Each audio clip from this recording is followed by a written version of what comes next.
இன்றைக்கி பார்த்தீங்கன்னா high protein உள்ள பச்சை பயிர் லட்டு தான் செய்ய போகிறோம். உங்கள் கிட்ஸ் எல்லாமே ஸ்கூலுக்கு போயிட்டு வந்தாங்கன்னா கண்டிப்பாக இந்த இதை வந்து செஞ்சு கொடுங்க, கண்டிப்பாக சாப்பிடுவாங்க. இதோட டேஸ்ட்டுமே சூப்பராக வேறு லெவலில் இருக்கும். இந்த வீடியோ எண்டில் ஒரு விஷயம் சொல்கிறேன், கேட்டுக்கோங்க. அதுக்கு முன்னாடி நம்ம பேஜை மறக்காமல் ஃபாலோ பண்ணிவிட்டு வாங்க எப்படி செய்யலாம்னு பார்த்துடலாமா. நெக்ஸ்ட் அடுப்பை பார்த்து வச்சுக்கோங்க. பச்சை பயிர் பார்த்தீங்கன்னா 1/4 கிலோ, அதாவது 250 கிராம் நான் எடுத்து நல்லா வறுத்து எடுத்துக்கோங்க. இது ஆல்ரெடி நான் முன்னாடியே கழுவி காய வச்சுட்டேன், அதனால் நான் கழுவ தேவையில்லை.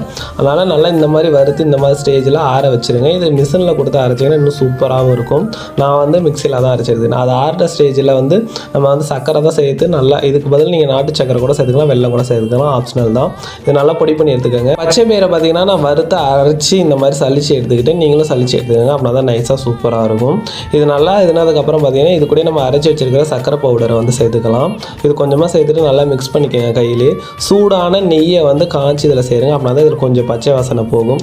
அப்புறம் என்ன, உங்களுக்கு பிடிச்ச மாதிரி நல்லா உருண்டை பிடிச்சி இதை ஸ்டோர் பண்ணி வச்சுக்கலாம். அப் டு 2 வீக்ஸ் வந்து நம்ம இதை வச்சுக்கலாம். கடைசியாக ஒரு விஷயம் சொல்கிறனால நம்ம பேஜை மறக்காமல் ஃபாலோ பண்ணிக்கோங்க. அப்படின்னா தான் எனக்கும் கொஞ்சம் பூஸ்டப்பாக இருக்கும். தேங்க்யூ ஃபார் வாட்சிங்.